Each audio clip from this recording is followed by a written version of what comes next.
Bueno, empiezo por agradecer la invitación. Es un gusto estar acá con ustedes. Prospectiva que tiene 20 años empezó con una mirada regional de Brasil, Argentina, Colombia y México. Estamos ahí trabajando en ese sentido. Entonces, este tipo de discusión para nosotros es muy interesante, ¿no?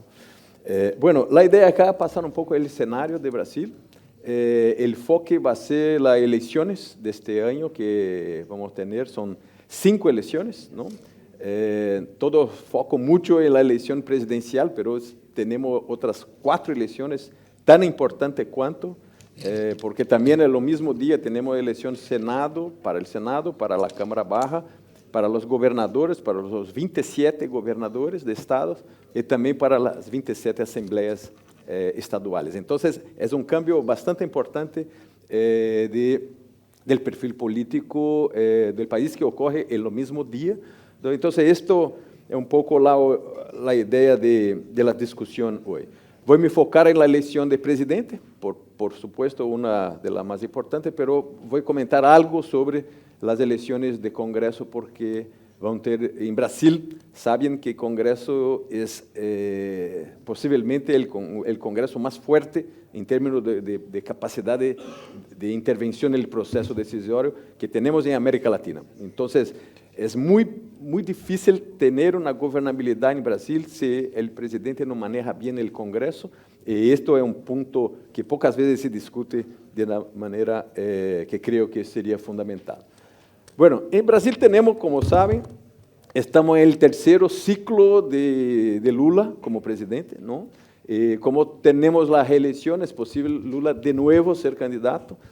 O que no puede en Brasil es tener reelecciones en secuencia, pero después que tiene 2 mandatos es posible volver a tener otros mandatos, y esto que estamos viendo hoy nuevamente. ¿Cuáles son los temas que están ahí en la agenda pública y que pueden ser fundamentales para el proceso electoral? Bueno, el primero es claramente economía, ¿cierto? Lula es un tipo de presidente y toda su popularidad desde 2002, cuando venció la primera elección, su foco es economía, y dentro de la agenda de economía es la transferencia de renta para las clases bajas, clases principalmente D y E, un poco para la clase C también. Esto es su foco político, es su foco electoral, es su foco de agenda económica. Entonces, esto es la pata fuerte de Lula, y por tanto Lula siempre refuerza la idea de que, antes de todo, Brasil es un país desigual. Entonces, la legitimidad, la narrativa que Lula tiene es siempre focado en este tema. O que pasa es que cada vez más otros temas pasan a ser importantes para el proceso electoral de Brasil, ¿no? Más recientemente, uno que es crítico es la cuestión de la violencia. La violencia pasó el tema económico los últimos años como tema más, la violencia principalmente urbana, ¿no?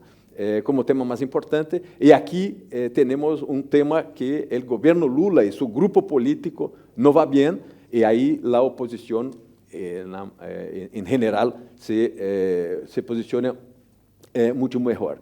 La segunda cuestión es la cuestión de corrupción, que es otro tema que siempre está ahí en el proceso electoral, y no voy a tener tiempo acá para comentar, pero siempre fue un tema en contra Lula. En verdad, antes de Lula ser eleito en 2002, era un tema en contra el gobierno de entonces.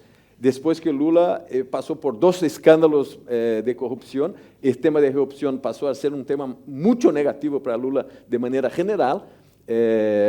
O que pasa es que estamos hoy en el medio de otro grande escándalo de corrupción en Brasil, el del Banco Master. No sé si están ahí conociendo o qué se pasa, pero por una vez este escándalo no tiene tanto a ver con el gobierno Lula, pero tiene mucho más a ver con la oposición. Y este va a ser un debate, una discusión fundamental, porque como uno va a ver, cada vez que tenemos una nueva información conectando este escándalo con los grupos de oposición, las encuestas indican cómo la oposición pierde espacio político y Lula gana espacio político. Entonces, uno de los temas que Lula no va bien, hoy está como un contrapeso, tiene un contrapeso por cuenta de ese proceso. Voy a comentar de una manera breve en un minuto. Bueno,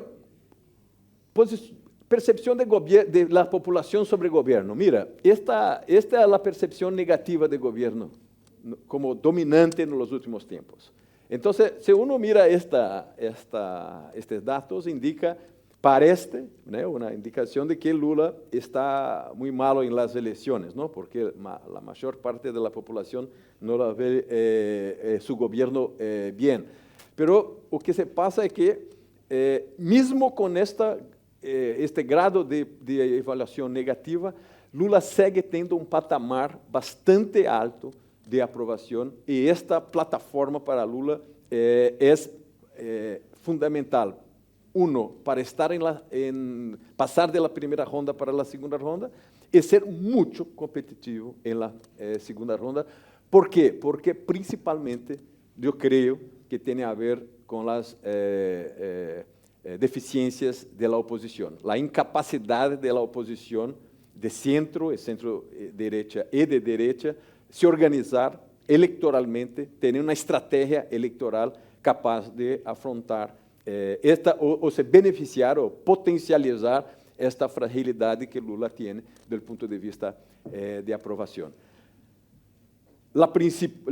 A mi juicio, que es el principal error de este grupo de oposición es escoger un candidato mucho a derecha para ser el candidato principal de oposición. Obviamente, este es un error clásico de las elecciones y en Brasil vamos a tener de nuevo, y esto hace con que Lula, en algunos escenarios, antes de la definición del candidato de hijo más viejo, de uno de los hijos de Bolsonaro, de Jair Bolsonaro, de antiguo presidente de Brasil, como candidato principal, había escenarios donde Lula teria muito mais chances de perder as eleições.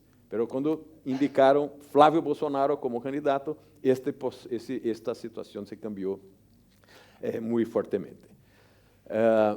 Estes são mais ou menos os números que temos por hoje. Estão cambiando muito rapidamente. Não sei se é possível ver os números acá, pero Vorcaro, metemos acá el nombre de Vorcaro. Vorcaro es el dueño del Banco Master, que es el centro del escándalo de corrupción. Es un escándalo gigante, después podemos hablar sobre esto. Es un escándalo que conecta una fraude bancaria con el crimen organizado, una fraude bancaria con fintechs que estaban haciendo money laundering. Conecta esta fraude bancaria con fundos pensionales estaduales controlados por la oposición que estaban metiendo plata en este banco para otras finalidades. Conecta con 2 o 3 senadores fundamentales también para el grupo de oposición. Conecta 2 jueces de la Suprema Corte. Entonces, es un escándalo increíblemente amplio. Y lo que es importante, 90% de las personas que están involucradas, liderazgos públicos que están involucrados, son de la oposición. 10% son aliados de Lula. Estes 2 tipos en la Suprema Corte estão mais associados a Lula. Un gobierno estadual en Brasil, que es el gobierno de Bahía, está asociado a este escándalo. Estas son más o menos las excepciones. Los otros todos están. Y mira, que si es posible ver ahí, mira el efecto del primero gran publicación de informaciones sobre este escándalo. Lula estava com 38%, vai para 40%. Flávio Bolsonaro, que estava com 35%, vai para 31%. Isto é como 10 dias depois da primeira grande informação sobre isso, mas a investigação segue aí e segue cada vez mais em cima de pessoas muito associadas a Flávio. Então, nossa projeção é que por este tema, Flávio vai perder alguns mais pontos em sua percepção. En su evaluación por la población. El segundo tema es, mira, isto não abre espaço para um candidato de la terceira via, como nós chamamos, um candidato mais ao centro, como se for acá Macri e não Milei, né? Aonde está esse espaço, não? Tens dois candidatos que estão buscando este espaço, pero não parece, um deles, mais importante, é Ronaldo Caiado, é um governador de um estado que, como eu estava falando aqui no painel anterior, era um dos estados que mais crescem em Brasil, porque é muito fortemente de agronegócio, cresce a taxas chinesas em Brasil, e este tipo é um candidato que se mete aí como um candidato de centro-direita, pero mesmo tendo um espaço de aceitação bueno, não encontra no cenário onde tem um candidato à direita da família Bolsonaro espaço para crescer. Não creemos que esta opção, até o momento, vai crescer. A única opção seria se este escândalo de Master sigue tirando votos de Flávio e como até o momento não parece acontecer isso, mas isto seria uma opção. E a segunda, que é muito recente, não sei se ha visto, a família Bolsonaro tem uma particularidade que é ter uma relação muito próxima com a família Trump. E estamos em meio de uma peleia Brasil e Estados Unidos. E o que se passou é que depois de um momento muito malo desta relação ano passado, com tarifaços e coisas, ameaças e como isto, depois o Lula logrou fazer uma negociação bastante boa com Trump, se retiraram parte importante deste tarifaço e outras medidas, mas estão voltando agora, em particular, depois de uma visita de Flávio a Trump, onde sacaram fotos e tudo, e como 3 dias depois, que é hoje, tem um anúncio de um novo tarifaço de Estados Unidos em contra Brasil, e já está em las mídias sociais, que é um joke associando Flávio a esta decisão de tarifaço. Então, uma coisa que está surgindo aí e que pode também ter um impacto negativo. Então, qual é o ponto acá? Se temos mais ou menos uma certeza, até o momento, de que para a segunda ronda vai estar Lula de um lado e Flávio Bolsonaro de outro lado, e com uma margem entre eles muito pequena. Pero nas últimas semanas, Lula indica começar a abrir um pouco o espaço em seu favor em la segunda ronda nesse momento. Eu creio que Lula tem, e aqui tem outro ponto importante, Lula tem uma consistência do ponto de vista eleitoral. Esta é talvez a 10ª eleição nacional que Lula é o candidato desde 89. Então, se pode dizer qualquer coisa, mas não que não tenha uma experiência e um bloco junto dele com isto. Este é um bloco que está manejando a eleição.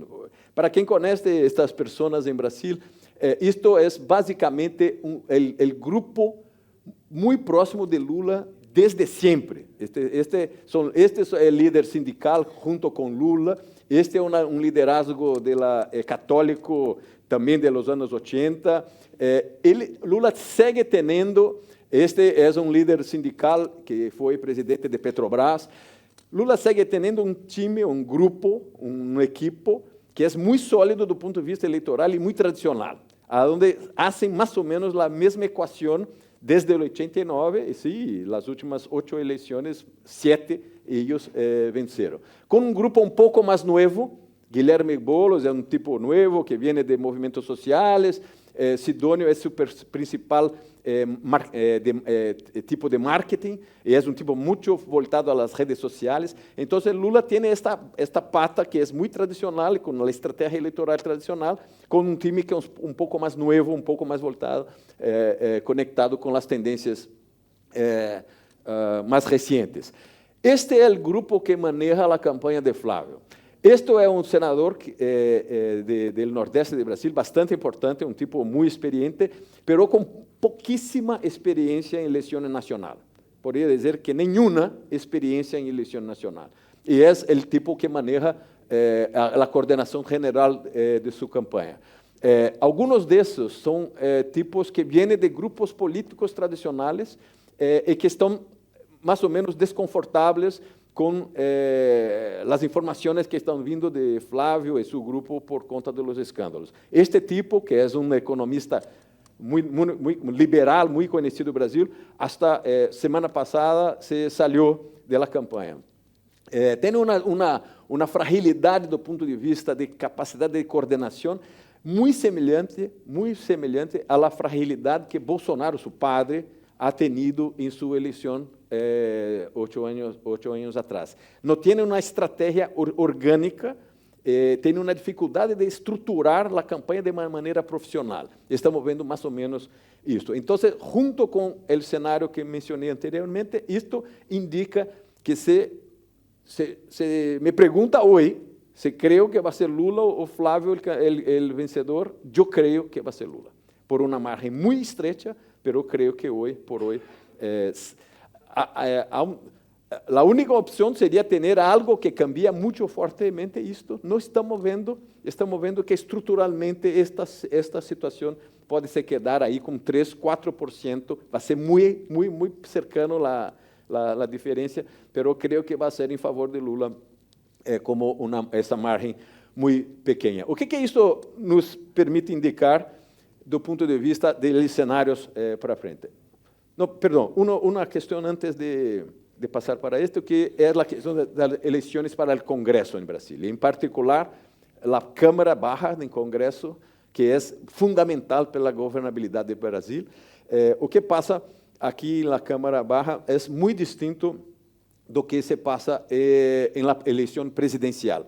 Na eleição presidencial, uma polarização total, não? Muito forte, que é a mesma polarização que uno vê em las mídias sociais. Em Congresso é todo o oposto. O Congresso é bastante fragmentado. Nem o partido de Lula, nem o partido de Bolsonaro têm a maioria da casa. Ao contrário, são bancadas parlamentares importantes, pero tem como 13% uma e 14% outra. Todo o resto, os 70% aí, são de outros partidos, e dominantemente partidos de centro e centro-direita. Este perfil ideológico do Congresso de Brasil é mais ou menos o mesmo desde os anos 80, não vai cambiar, não tem cambiado e não vai cambiar estas eleições. A taxa de reeleição de los candidatos a la Cámara Baja está por volta de 75% en nuestra proyección, con lo liderazgo de la Cámara Baja sendo más o menos los mismos que están ahí en los últimos años. Entonces, no creemos que va a tener un cambio en perfil ideológico de la Cámara Baja y posiblemente podremos tener entonces dos tipos de nuevo presidente. Uno que es el tipo Lula y otro que es tipo Bolsonaro. ¿Por qué estoy mencionando esto? Porque esto es parte de la percepción, por ejemplo, del mercado de Brasil sobre los próximos gobiernos, ¿no? O Flávio o Lula, que no solo una mirada en términos de su agenda económica que van a propor para el país, pero la capacidad de implementación de esta agenda económica por conta de la gobernabilidad.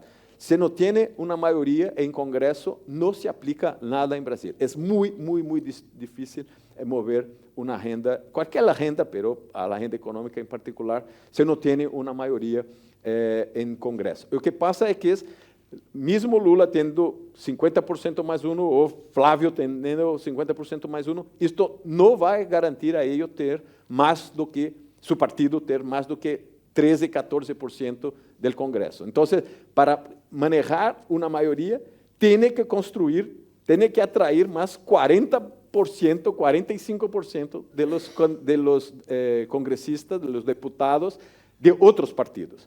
Y manejar una coalición muy heterogénea, muy amplia, muy complicado, y que demanda una capacidad de manejo político gigantesco. E aqui que tem, novamente, uma diferenciação importante. O mercado, como vou comentar, em geral, tem uma visão muito mais favorável a esta agenda de Flávio. Claramente, tem uma percepção de que o momento é, de alguma maneira, algum ajuste fiscal necessário. E aí, Aí creio que é um consenso. A diferença vai ser como fazer esse ajuste fiscal, mas é certo que vem algum tipo de ajuste fiscal em 2027.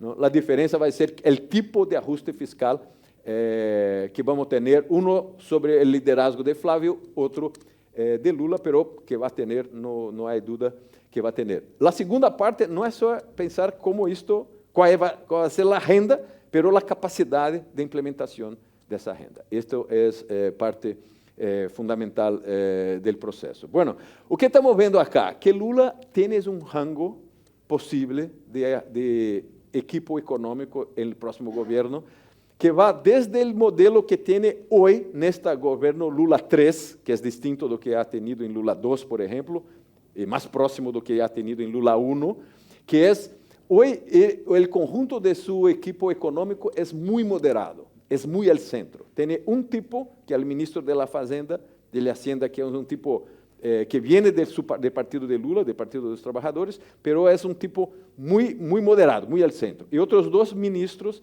que não vienen do partido de esquerda, senão que viene um de centro, um de centro-direita. ¿No? E este equipo econômico que Lula ha optado ha metido um pouco a agenda econômica para isso que estamos vendo. Nada muito esquerdista, ou nada muito forte de cambio, mais ou menos o mesmo. ¿No? E, obviamente, temos hipóteses aqui. Hoje creemos que é menos provável, que é um modelo econômico mais que vimos em la presidente Dilma, né, a ex-presidente Dilma. Aí, muito mais heterodoxa, muito mais focada em meter o Estado para liderar as inversões, intervenções regulatórias mais fortes. É possível? É, mas não creemos que hoje Lula optaria por um movimento desse. Creemos que Lula vai seguir mais ou menos com o perfil econômico que o ministro Haddad, Fernando Haddad, ha metido junto com o ministro da Indústria e Comércio, Alckmin, e a ministra do Planeamento, Simone Tebet. Creemos que esta é uma fórmula que Lula deve optar também em modelo em Lula 4, em caso de sua eleição. E Flávio lo passa o mesmo. Flávio tem dois grupos de economistas por detrás de ele. Um que é muito mais ideológico, um tipo tecnicamente mais frágil, pero muito vocal, e associado às bandeiras mais radicais políticas da família.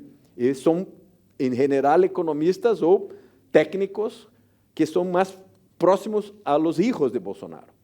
Estes tipos estão claramente pensando na agenda muito mais de choque liberal, choque de abertura, de desregulamentação, etc. Pero, distinto de Brasil, distinto de Argentina, não creemos que isto é um discurso em Brasil que é popular hoje. Não há clima para um candidato que se apresenta com um choque.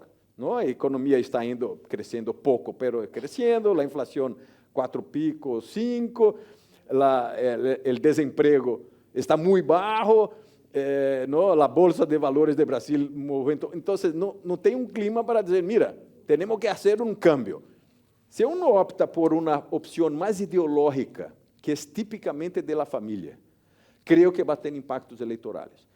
Pero tienes um segundo grupo, aqui é importante mencionar, que é um grupo muito mais moderado, um grupo muito mais cercano do mercado, em particular do mercado financeiro. É um tipo que devemos trazer acá para câmaras, que é um tipo que trabalha nos bancos importantes em Brasil e que é um tipo que já passou, que ha sido um oficial de governo, tem experiência de governo e que estão buscando ter espaço por detrás da campanha de Flávio para uma agenda de ajuste mais ortodoxo, mais fiscalista, pero não radical. ¿No? Então, aqui temos uma distinção importante.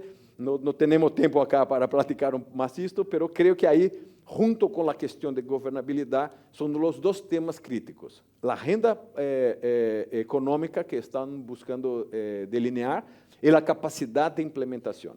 Isto aqui, esta agenda econômica, o Congresso de Brasil não le gusta. No, el problema de Brasil não é só a opção do presidente, é a capacidade do presidente de fazer a negociação com o Congresso. É este promédio que define a agenda econômica de Brasil. Uma agenda acá não passa em Brasil. Por exemplo, uma abertura radical comercial. No pasa no porque la izquierda o los sindicatos no los quieren, no pasa porque un grupo importante de intereses que están dentro del Congreso no le permite, ¿no? Un ajuste fiscal radical, no es la izquierda o los sindicatos, es porque tem grupos importantes dentro del Congreso que manejan este orçamento. Entonces, ahí creo que es la fórmula importante. Y finalizo con la última frase que es, estuvo semana pasada con un dos tipos del mercado que está trabajando por esta agenda acá, y mencionó, mira, para el mercado hoy, para los grandes empresas, para los grandes bancos, claramente optamos por Flávio los 2 primeros años, porque no sabemos qué pasa con Flávio los otros 2 años, por conta de la gobernabilidad. En cuanto para Lula, su frase es, no gostamos de la agenda de Lula, queremos un cambio, pero al menos sabemos que Lula va a tener más o menos lo mismo 4 años. Entonces, está siendo la definición un poco de la percepción del mercado sobre cómo vamos a manejar esta fragilidad política y económica del Flávio, que es, de nuevo, una campaña con poca equipo experiente, versus una equipo conocida, tradicional, vieja, no sentido de ultrapassada, de más o menos lo mismo que tenemos, nada de nuevo, y la opción por más riesgo o menos riesgo, un poco creo que pasa para la discusión, al menos de la área económica. Bueno, no tengo más tiempo, muchas gracias de nuevo.